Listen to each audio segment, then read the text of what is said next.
Then you say on page 14, we must not become part of South Africa's problem. We must remain part of their solution. We must not aim to impose ourselves, our solutions, our favorites in South Africa. Damn it, we have favorites in South Africa. The favorites in South Africa are the people who are being repressed by that ugly white regime. We have favorites. Our loyalty is not to South Africa, it's to South Africans. And the South Africans are majority black, and they are being excoriated.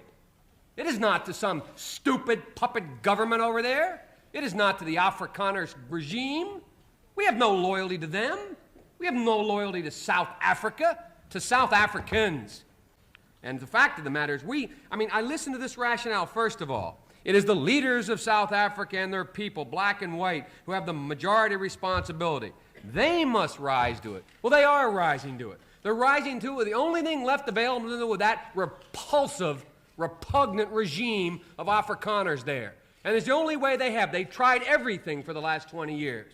They begged, they borrowed, they crawled, and now they're taking up arms. The second thing, progress toward peace requires a timetable. Timetable, elimination of apartheid. What's our timetable? What are we saying to that repugnant regime? Are we saying you've got 20 days, 20 months, 20 years? We ask them to put up a timetable. What's our timetable? These people are being crushed. And we're sitting here with the same kind of rhetoric. The same thing we heard. We heard go slow. We heard we have to take care of the problem afterwards. We heard we can't impose. You are totally misconstruing the testimony that I gave. Read first. Furthermore, Senator, let me say that I hate to hear a senator of the United States calling for violence.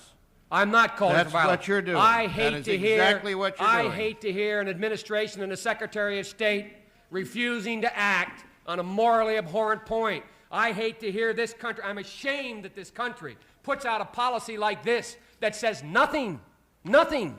Neither occupation nor expulsion is the answer. But the Palestinian people's right to self-determination, their right to justice, must also be recognized.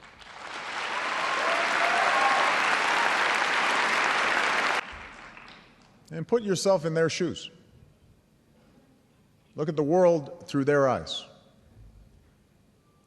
It is not fair that a Palestinian child cannot grow up in a state of their own.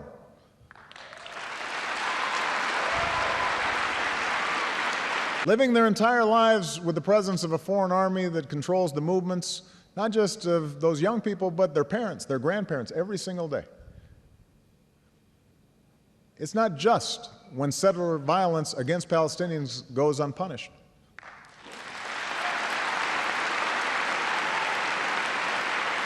It's not right to prevent Palestinians from farming their lands or restricting a student's ability to move around the West Bank or displace Palestinian families from their homes.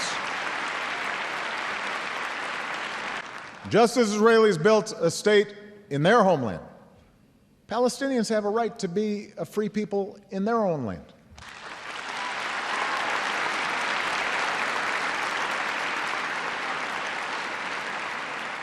You know, I'm going off script here for a second, but before I came here, I met with a group of young Palestinians from the age of 15 to 22.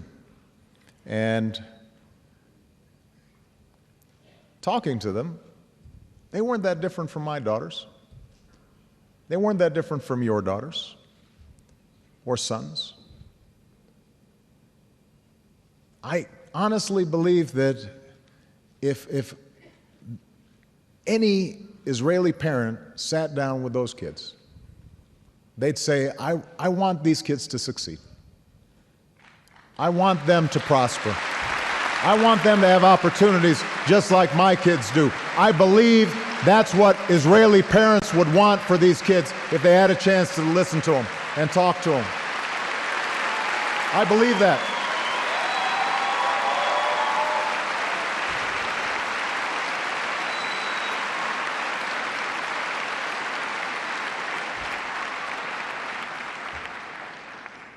Now, only you can determine what kind of democracy you will have.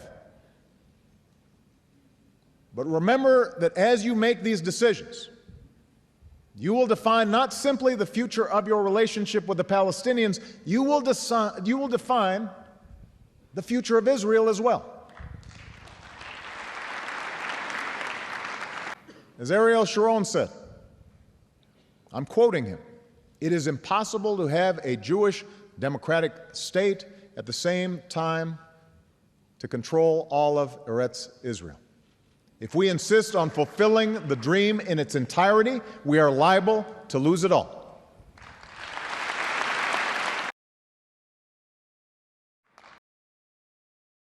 Were I a Jew, I would be a Zionist. And my father pointed out to me, I did not need to be a Jew to be a Zionist, for I am.